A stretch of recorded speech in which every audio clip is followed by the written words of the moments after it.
the smile on my customer's face. Oh my God, I love what you have done. You sabi your work. I cannot talk then. So the asking the ginger. What I do is I try to put myself in their shoes. Okay. I try to understand the language they are speaking at that time. Wow. Like, what is their concern? What is making them agitated? Why is she not satisfied? I try to understand what her desires, what her wishes are. And then I'll be able to know how to approach it. I think that there's a way you can modernize everything. If you put passion into it, there's a way you can do it differently.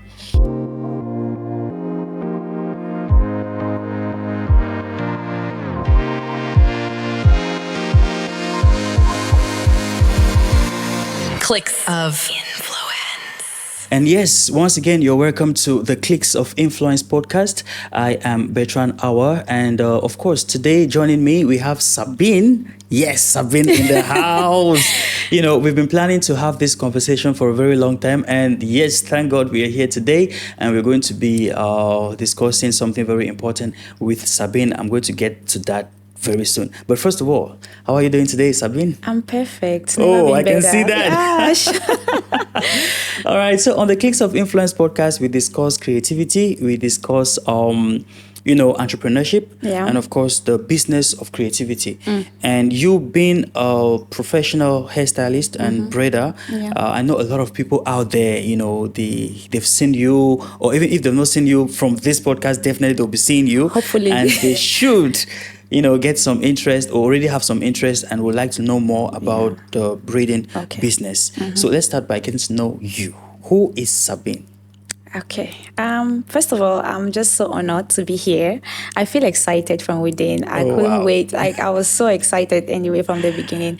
Okay. Anyways, I'm Sabine, Braidswithsabine. Most people know me as Braidswithsabine. I started braiding from when I was small. People always ask me, why are you so perfect with what you do? Like, I didn't learn from anywhere. Growing up, I just love the art of braiding. It's my passion. So this is me. And I'm an entrepreneur. I love business, the idea of business. So yeah, that's basically it. I'm Sabine. I should introduce myself more. I grew up in Cameroon. I am how do I put it? I'm from Southwest. I was born in Cameroon. I'm from Southwest region. And I'm Oroko. Amazing. From the tribe Oroko. So, yeah, that's it. So, is there more thing you want to know about me? Oh, of course, definitely a lot. So, let's start with the little beginnings, right? Okay. Are we correct to say that braiding is like a talent? Yeah, braiding is a talent because it's art. It's not something that you were born with. Yeah, but when you find passion in it, doing it, you become perfect. Everybody is a braider, but there are people that are professional braiders. Yeah, it's just like any profession. Braiding is art. Okay. It takes a lot of concentration, takes a lot of commitment, takes a lot of patience. So I think it is. Okay, okay. Now let's look at your journey, right? Okay. From where you started. You started braiding at a very young age. Yeah. But when was that point in your life where you said, yes, let me take this to the next level. Let me take this to a professional level? I think that was in 2017 or 2018. Okay. Because I started braiding when I was still, like I told you, when I was still a teenager. Or probably, maybe at the age of 11, 12, 13, when I was still in primary school, going to Form 1, I will braid everybody in my quarter. Wow. So most times, when mommy don't go farm, maybe you'll come back and say, mommy, I beg give me money. You'll be like, I don't get money. I say, if you want to do it to money, I say, I want to buy mesh. You want to do it to mesh. So most times, I'll just steal 1 or 2 money from her purse and go and buy mesh. And then by the time she comes back from the farm, I don't plant all grass and vokati. Like grass, they swag up with mesh on their head. So I love the art of braiding. Okay. Yeah. Okay. So that's it. So I decided to take it as a profession in 2017 when I was in the university, I was looking for a part-time job, what I could do. I remember like, oh, you're a braider and people love what you do, so why not? So I was working under this woman she was paying me 15,000 francs at that time per month. So I'll work and then go to school. I discovered that, people actually love what I do. I never thought of it like that. When I do someone's hair and they'll be like, I love this girl, I love the way she braids my hair and all of that. She's passionate. You might, okay, this could be a career. Yeah, so that's how I ended up opening my own place. Opening your own place. Yeah. Wow. Okay. Let's go to that aspect of you working with someone, right? Yeah.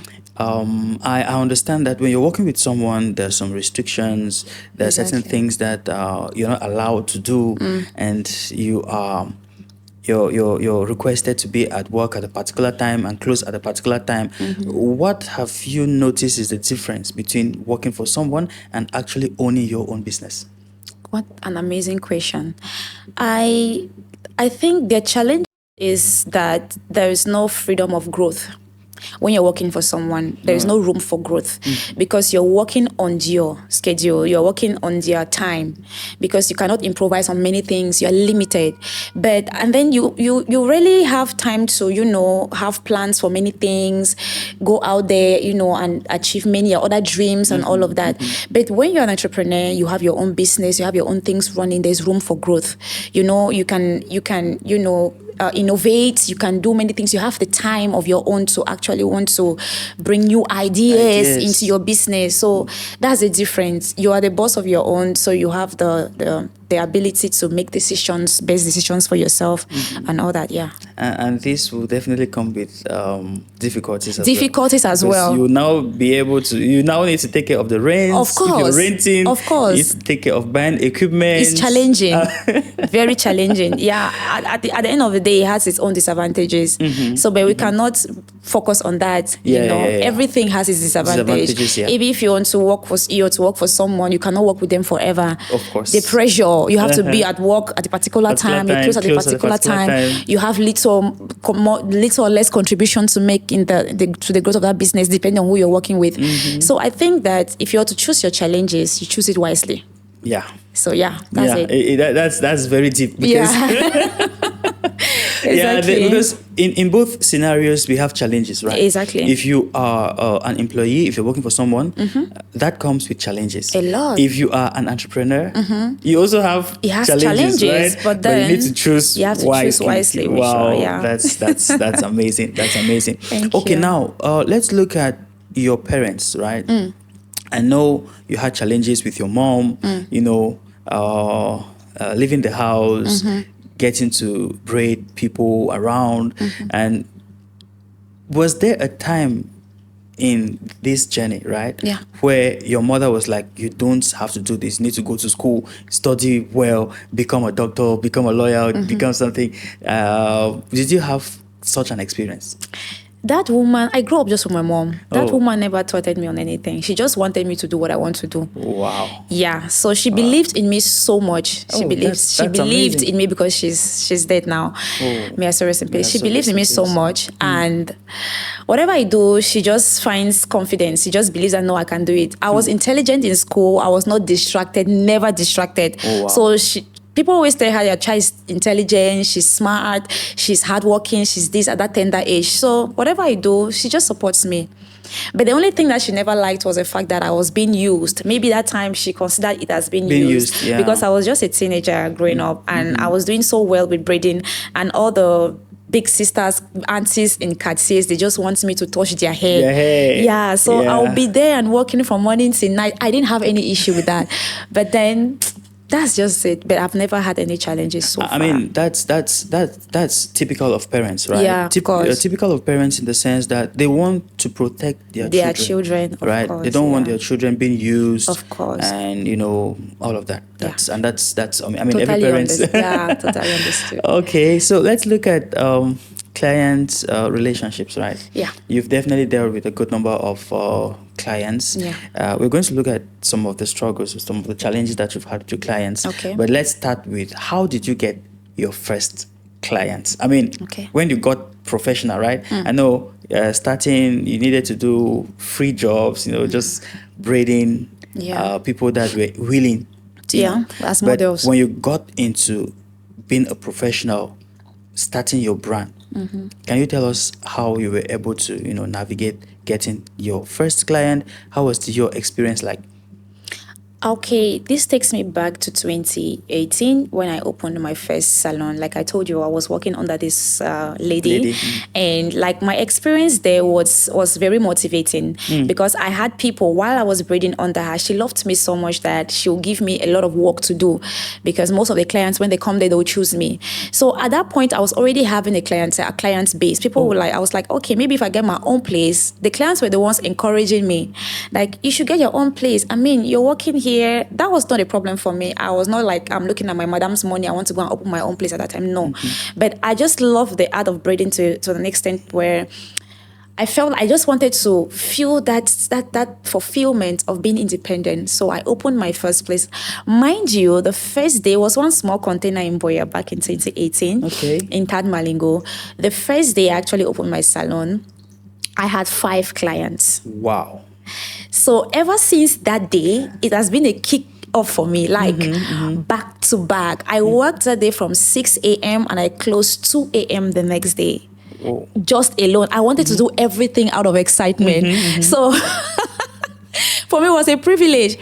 So ever since then, I've been having customers. I've been having people like those, that year, 2018, 2019, 2020, 2021. Everybody knew me at that time because we're just few of us in Boya that could braid perfectly in Boya at that time. So after that, I started having my first batch of trainees. That's it. So, yeah. That's nice. Thank you. It's a very it's an amazing story because most of the times when people are starting out, they have these challenges. Now this is the issue. Okay, I didn't face too much challenge at the beginning when I just opened my place because I served. Yeah, I worked under people. You know, I worked with one woman in Limbe. She was paying me, I think, 30,000 francs at that time. So I worked with her for like 6 months. This woman in Boya, I worked with her for over a year. Imagine paying me 15,000 francs in a month. I was dedicated. So it trained me into maturity, into a business person. So when I opened now, I'd already done my training. It was very easy for me. Wow. Yeah. Wow. That's interesting. Thank you. There's another aspect that I would like us to look at, which is the aspect of pricing. Okay. Most of the times there is a challenge. Yeah. Most especially when you're setting up prices for your business. Right? You have different styles and you have different clientele, like different expectations. Okay, a client comes and says, okay, this is what I want, this is what I want. What strategy do you use in pricing? What strategy do I use in pricing? First of all, pricing becomes easy when people know what you are offering, okay? And like I said, I've not really faced that much challenge of trying to please the population, to get clients, to get them to trust me. People just automatically, like I said, know me. And when they are coming to me, they have seen 1 or 2 of what I've done. You've done. Yes. So when I give them my price and they're like, okay, it's worth it. Yeah, it's worth it. Like she's going to deliver. It's better to pay this amount and get what you want and be satisfied than to go somewhere that you're not very comfortable with. Yes, because when it comes to beauty industry, you have to be able to see someone's work before you can totally trust them. Yeah, for someone. So pricing for me, sometimes it gets difficult when I have working clients for someone that does not know me, does not know, I've never done anything on them. They just know me as a braider or hairstylist. So when I give them a price, when they're like, no, I think it's too expensive. Why? So in my mind, I'm like, okay, I can practically do this for you for free. The next time I'll trap you. So in the sense that I just want you to taste my work. So I'll go moderate, maybe cut the price into 2 so that I just get to touch your hair and then initiate you, your families and friends. So after that, you start coming. That's a strategy. Exactly. Okay. But there are always difficult clients, right? Yeah. There are always difficult clients who will come to you and they have so many things to talk about. Okay. right? Like maybe you're plating and they need to take a call. They go outside. They need to go and buy something and come back. They need, they are practically difficult to work with. Okay, all right. How do you deal with such clients? Such clients. Customer na king.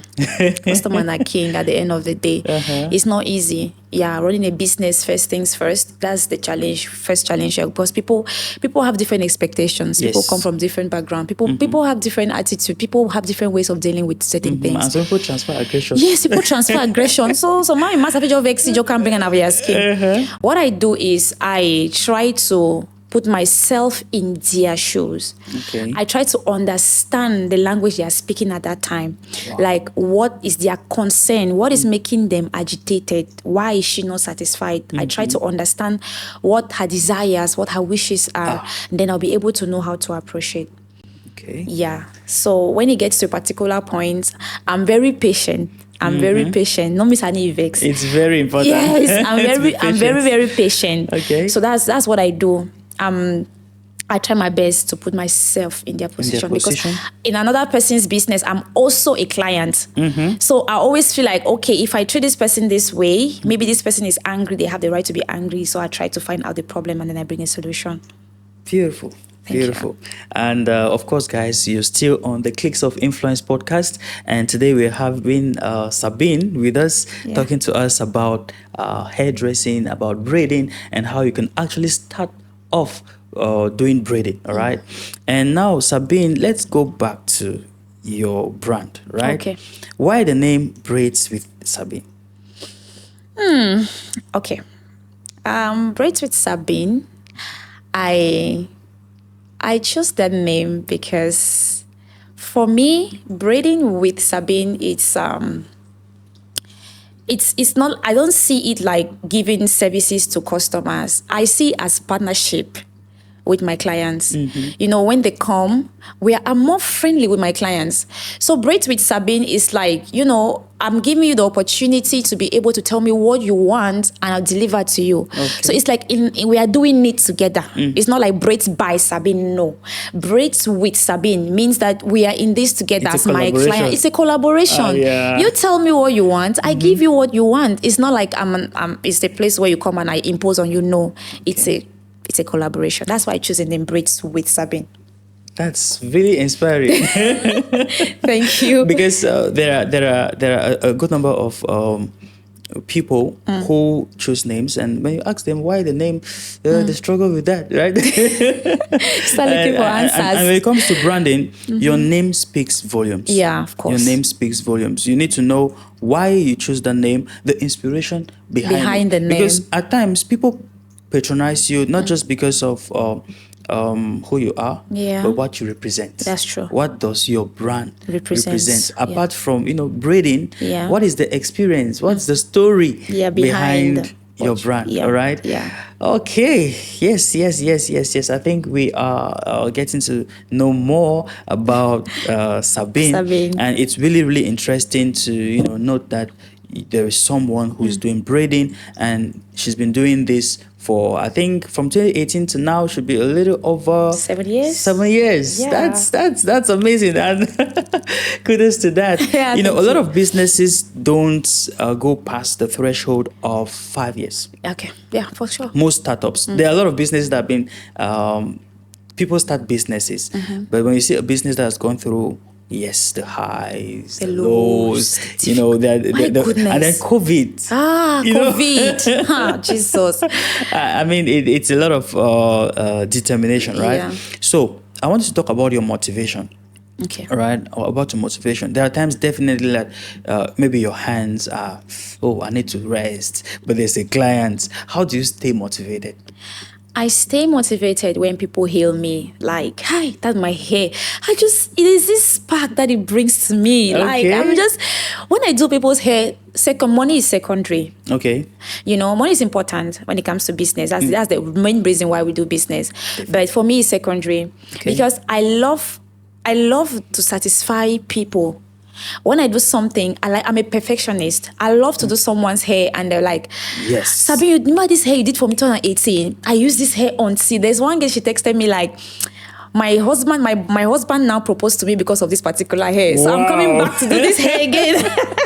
That's nice. So it makes me so happy. Like no matter how much I'm tired, I can deliver anytime. Like I make no room for mistakes. You know, that's what motivates me. The smile on my customer's face. Oh my God, I love what you have done. You sabi your work. I kind of talk then. So you asking the ginger. I like that. Yeah. I like that. Thank you. Yeah. You know, when it comes to motivation, I think there are two aspects of it. Okay. There is the first aspect which you mentioned, which is extrinsic, like external. People hail you. People say, "Oh, yeah. you're good at what you do," and all of that. Yeah. And then there's another one which is intrinsic, which is that which comes from Within. Okay. The joy of doing what you love. Yeah. Right. Exactly. Yeah. I think that has an aspect. It has a role to play, especially when the external motivation isn't coming. Coming. I know. You need to feel motivate frustrated yourself. by yourself. By yourself, yeah. Yeah, That's very important for business. Now we're going to take it a step further, and we're going to look at TikTok. Yes, I know Sabine has been on TikTok, Instagram. Let's look at social media generally, right? Okay. You have definitely gained some clients. Yeah. From TikTok, from Yeah. Instagram. Just tell us about the kind of content you create and how you make sure that this content converts to either bringing you clients or keeping your clients motivated or keeping your clients entertained or inspiring your clients. You know, just tell us about the kind of content you create and the reasons why you create the kind of content you create. The kind of content I create. First, I'll talk about TikTok. Okay. Yeah. TikTok has helped me a lot with my business growth, especially at the time when I was just moving to Douala. Like I was in Boya, then I moved to Douala. So TikTok has helped me a lot. And the reason I create the content I create is because I just wanted to be different. A content creator, hairstylist. And I come up with storylines when I'm braiding. And I come up with storylines, the pidgin English language that we speak. So I try to explain what I'm doing in a kind of comic way. Yes, I try to explain what I'm doing.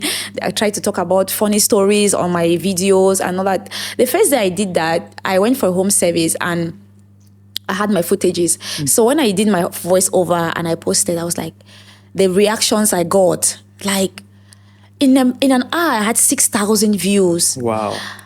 Before I know, I have 10,000 likes. I'm like, okay. This is it. Like this is it. No, they like this this vibe of me. Oh, I've wow. been like that behind the scenes. So that day was just like, okay, Sabi, you can do this now. You're an entertainer. You just talk. Just do it. I will just do my voice over, and I post it. Ever since then, it has been from back to back, back to back, back to back, back to back. Yeah. So I've gained a lot of clientele from TikTok. Thanks to TikTok. Wow. Yeah. Wow. That's amazing. Thank A lot you. of people still minimize the role of social media in business growth. And I mean, that's really something that if you are not on TikTok, if you're not on Instagram, if you're not on Facebook, in fact, if you're not on social media, you're missing. Yeah. You're missing a lot, Yeah, right? of course. So let's look at a video you made and you posted on TikTok that changed the way you see social media. Was it the first video? Was it the second video? Third video? The first video. Okay. Actually, I've been on TikTok for a long time. Okay. Yes, but I was not consistent with my posting. But then I came into the light of like, okay, let me start posting my business, my hair business. I've been posting but no reaction. But the day I came up with this idea of doing commentary, like introducing the video to my viewers, what I'm doing, how I'm doing it in pidgin language. Yeah, that's when it blew up. Yeah. Okay, guys, so as we ride on, we're still with Sabine. Yeah. Yes, we're getting some vibes from Sabine, getting some, tips, on how you can actually make it as a braider and as a hairstylist, and then including content creation as well, guys. This is really interesting. So let's look at the role of being consistent, right? You said you started braiding at an early age and you started your business around 2017. Yeah. And you've stayed consistent, right? Yeah. What has kept you, being consistent? Is it the money that has, motivated you to keep keep braiding, or are there other factors that have, health? First things first, you have to search your main reason for going into something. That's the first things first. Okay. You have to set your drive, what motivates you into doing a particular thing. You don't just do a particular thing because you feel like, I saw someone succeed in this thing, or I want to do it. Yeah, I feel like, everybody is doing this makeup thing or this nails thing. I want to engage. I want to get myself involved in it. That's a very wrong drive. It could be positive at the end of the day if you stay consistent. Now, if you want to be consistent, I feel like you focus on where you are going. You focus, you're standing on point 0 and you're seeing yourself at point 20. Now, you don't get deviated, you don't get distracted. You focus and you try as much as possible to put those things, learn from people that have already gone through that part. Yeah, not compete with them. You learn from them. You must not go through these challenges that they went through, but you have to focus on your own part. Like you see yourself in point 0, like I said. You're seeing yourself, now you're in point 0, you're seeing yourself in point 20. So you walk your way towards going to point 20. No matter what happens, don't be like, let me just leave this makeup now and then tackle hairdressing. Maybe for now, so hairdressing, you really pay. No. Somebody might be making money in that hairdressing and you enter there, it's a whole ball game. And you don't know their story. You don't know their story.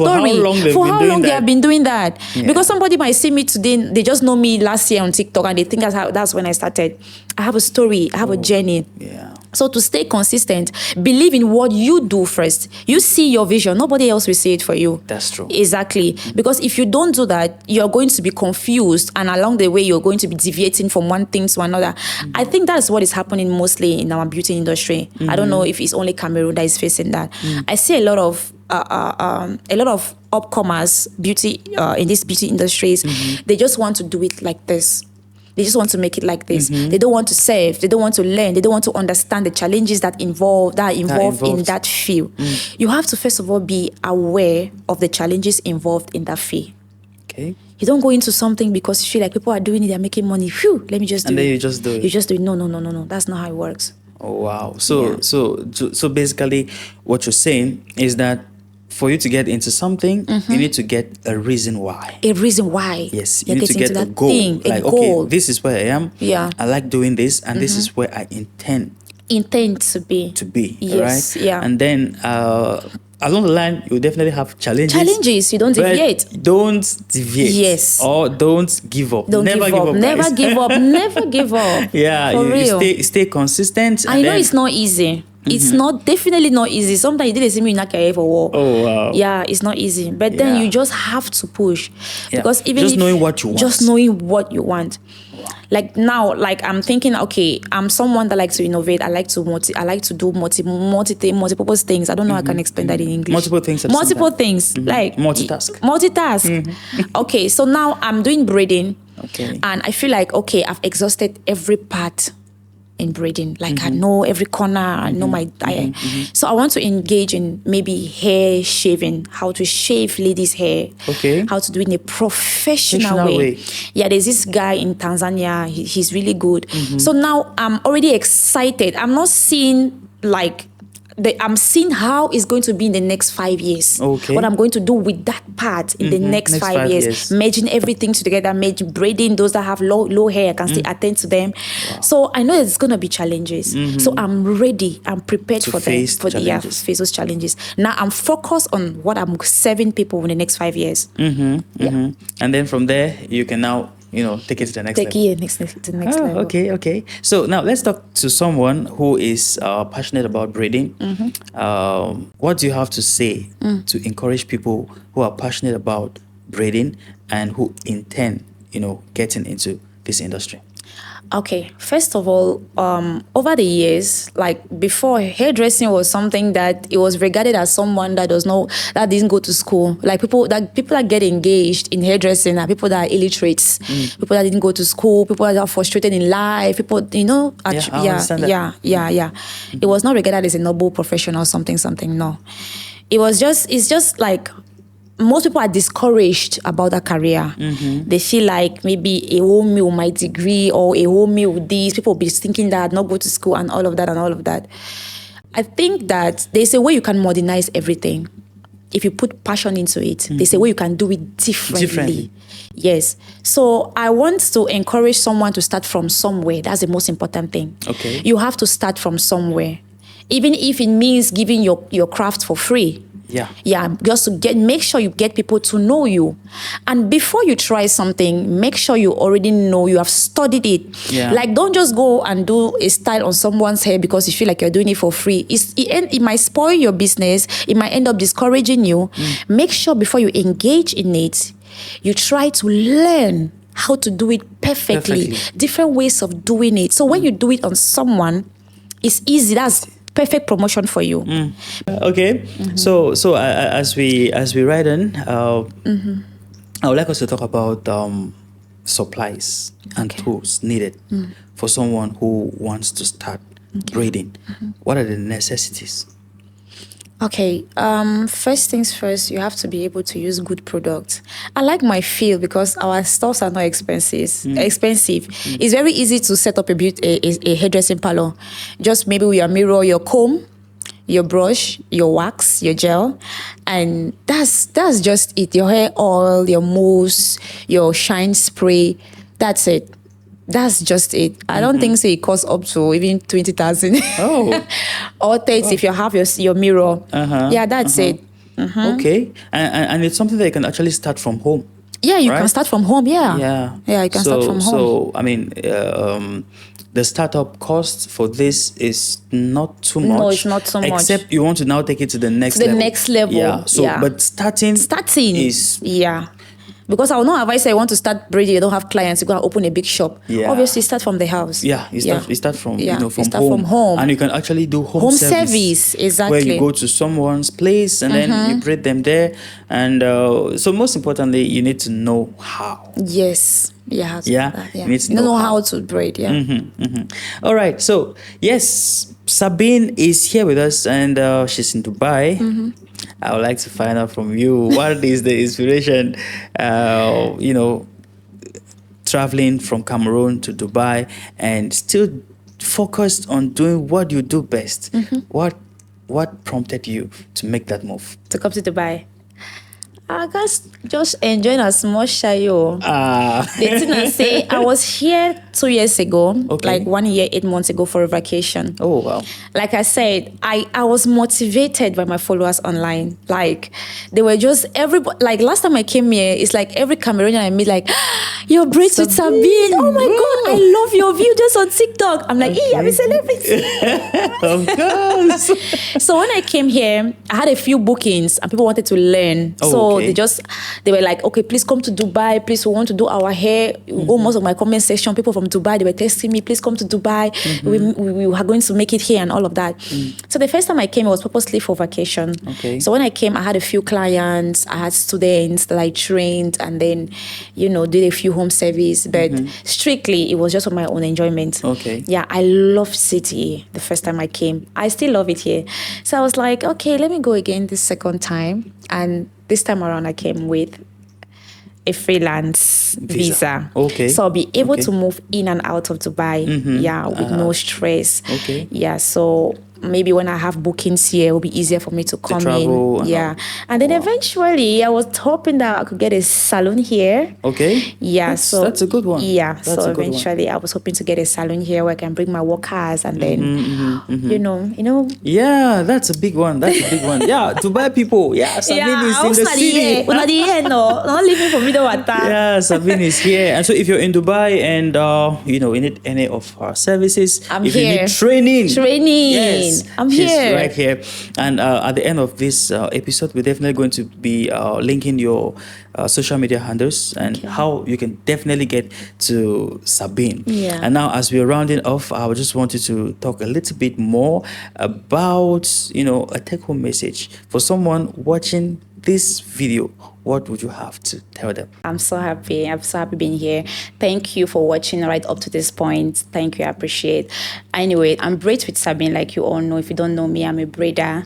So I'm here in Dubai. So if you want to maybe learn how to braid, I'm willing to offer you my skills for free for the first 2%.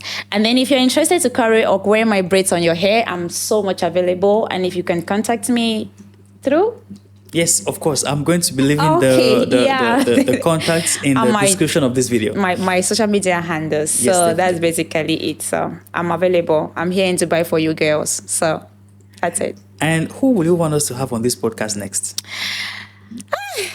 As a business person or anybody. Someone who is a creative, who is in the industry. Yes, who is in Dubai. Can we do my girl Asaba? Is it possible? Yes, when she comes here, right? Yeah. Okay. Asaba then. Okay. All right. Thank you very much for coming. Thank you too. It was really an honor, having you. And I Pleasure. hope that we will definitely, meet again some other time to discuss on some more topics with regards to the creative industry. I know you have a lot to share. We'll talk about content creation. You Yes. understand? Yeah. And okay, guys, that was it for today's episode of the podcast. And until we meet again, if you've not subscribed to the channel, please subscribe. And for those who have subscribed, thank you very much for staying with us. And then see you in the next episode. Goodbye.